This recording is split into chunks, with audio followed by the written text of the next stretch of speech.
ഗസയിൽ ആക്രമണം കടുപ്പിക്കുമെന്ന് ഇസ്രായേൽ മന്ത്രി ബെന്നി ഗാൻസ്. ലെബനൻ അതിർത്തിയിൽ നിന്ന് ഹിസ്ബുല്ലയെ മാറ്റിയില്ലെങ്കിൽ ഹസൻ നസ്രുള്ളയെ വകവരുത്തുമെന്നും അദ്ദേഹം പറഞ്ഞു. ഇറാഖി സായുധ സംഘടനയായ ഇസ്ലാമിക് റെസിസ്റ്റൻസിന്റെ ഡ്രോൺ ആക്രമണം ഇസ്രായേലിലെ ഏലിയാദിൽ പതിച്ചു. ഇന്റർനാഷണൽ ഡെസ്കിൽ നിന്ന് മുഹമ്മദ് സാലിഹുണ്ട് വിവരങ്ങൾ നൽകാനായി. സ്വാലിഹ്, ഇപ്പോൾ കടുത്ത ആക്രമണത്തിലേക്ക് തന്നെ ഇസ്രായേൽ കടന്നിരിക്കുന്നു എന്നുള്ളതാണ്. മാത്രമല്ല, ഈ മേഖലയിലെ മറ്റ് ചില മിലീഷ്യകൾ കൂടി ഈ യുദ്ധത്തിൽ വളരെ സജീവമായി പങ്കെടുക്കുന്നത് ഭാവിയിൽ ഉണ്ടായേക്കാവുന്ന ഒരു വെടിനിർത്തലിന് അല്ലെങ്കിൽ സമാധാന ചർച്ചകൾക്ക് കൂടി വിഘാതം സൃഷ്ടിക്കുമോ എന്നൊരു ഭയം നിലവിലുണ്ടോ? ജിൽസി, യുദ്ധത്തിന്റെ 82ാം ദിനം ഇസ്രായേൽ വലിയൊരു ബഹുമുഖ എതിരാളികളോട് എതിരിടേണ്ട സാഹചര്യത്തിലാണുള്ളത്.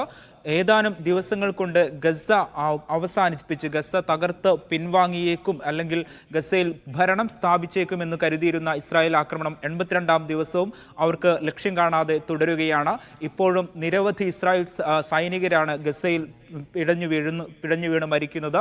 നിരവധി വാഹനങ്ങൾ, ഇസ്രായേലിന്റെ അഭിമാന സ്തംഭങ്ങളായ യുദ്ധ ടാങ്കുകളടക്കം തകർക്കപ്പെടുന്ന സാഹചര്യമാണ് ഗസയിലുള്ളത്.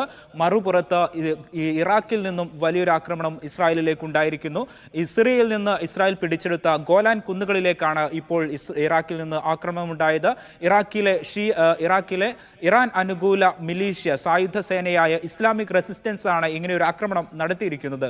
ഗോലാൻ ഹൈറ്റ്സിൽ ഇസ്രായേൽ സ്ഥാപിച്ച ജൂത കുടിയേറ്റ ഗ്രാമത്തിലാണ് ഇപ്പോൾ അവിടെയുള്ള ഒരു ബിൽഡിങ്ങിലാണ് ഇത്തരത്തിലൊരു ഡ്രോൺ ആക്രമണം പതിച്ചത്. പക്ഷേ അപ്പോഴും അവിടെ ആർക്കെങ്കിലും പരിക്കേറ്റതായോ ആരെങ്കിലും മരിച്ചതായോ ഇതുവരെ സ്ഥിരീകരിക്കപ്പെട്ടിട്ടില്ല. IDF, ഇസ്രായേലിന്റെ സേന, ഇതുവരെ ഇത് സംബന്ധിച്ച് പ്രതികരിച്ചിട്ടുമില്ല. ഈ പ്രതികരണം ഇനി വരും മണിക്കൂറുകളിൽ വരാനിരിക്കുന്നുണ്ട്. അതോടൊപ്പം ലെബനനിൽ നിന്ന് ആക്രമണം കടുക്കുകയാണ്. കിരിയറ്റ് ഷമോനയിലെ ബിൽഡിങ്ങിൽ ഒരിക്കൽ കൂടി ഒരു റോക്കറ്റ് പതിച്ചിട്ടുണ്ട്, ലെബനനിൽ നിന്നുള്ള ഇസ്രായേലി റോക്കറ്റ്. ഈ ആക്രമണത്തോട് ഇസ്രായേൽ വലിയ തോതിൽ പ്രതികരിക്കുന്നുണ്ട്. ഹിസ്ബുല്ലയെ അതിർത്തിയിൽ നിന്ന് നീക്കിയില്ലെങ്കിൽ ഹസൻ നസ്രുള്ളയെ വധിക്കുമെന്നാണ് ഇസ്രായേൽ വകുപ്പില്ലാ മന്ത്രി, ഇസ്രായേലിലെ വാർ ക്യാബിനറ്റിലെ വകുപ്പില്ലാ മന്ത്രി ബെന്നി ഗാൻസ് പറഞ്ഞിരിക്കുന്നത്. അതോടൊപ്പം ഇന്നലെ ഉണ്ടായ മറ്റു 2 ആക്രമണങ്ങളിൽ ഇസ്രായേൽ ലെബനനിൽ നടത്തിയ ആക്രമണത്തിൽ 2 ഓസ്ട്രേലിയൻ പൗരന്മാർ കൊല്ലപ്പെട്ടു എന്ന് ഓസ്ട്രേലിയ സ്ഥിരീകരിക്കുന്നുണ്ട്. ഇതിൽ ഒരാൾ തങ്ങളുടെ പ്രവർത്തകനാണ് എന്ന് ഹിസ്ബുല്ലയും സ്ഥിരീകരിച്ചിട്ടുണ്ട്. ഇങ്ങനെ ബഹുമുഖ യുദ്ധത്തിലേക്കാണ് ഇസ്രായേൽ നീങ്ങുന്നത്. അതേസമയം വലിയ തോതിലുള്ള അന്താരാഷ്ട്ര സമ്മർദ്ദം ഇപ്പോഴും ഇസ്രായേലിന് മേലുണ്ട്. ഏറ്റവും അവസാനമായി ഫ്രഞ്ച് പ്രസിഡന്റ് ഇമ്മാനുവൽ മാക്രോൺ ആവശ്യപ്പെട്ടിരിക്കുന്നത് നീണ്ടു നിൽക്കുന്ന ദീർഘമായ ഒരു വെടിനിർത്തൽ വേണമെന്നാണ്. ഇപ്പോൾ യൂറോപ്യൻ രാജ്യങ്ങളിലടക്കം വലിയ പ്രതിഷേധവുമുണ്ട്.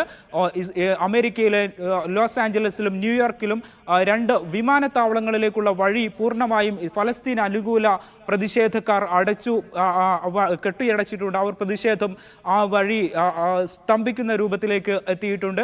ഇങ്ങനെ അന്താരാഷ്ട്ര സമ്മർദ്ദവും ബഹുമുഖ ആക്രമണവും കടുക്കുകയാണ് പശ്ചിമേഷ്യയിൽ. ജിസി, ശരി. ഇന്റർനാഷണൽ ഡെസ്കിൽ നിന്ന് മുഹമ്മദ് സ്വാലിഹാണ് വിവരങ്ങൾ നൽകിയത്.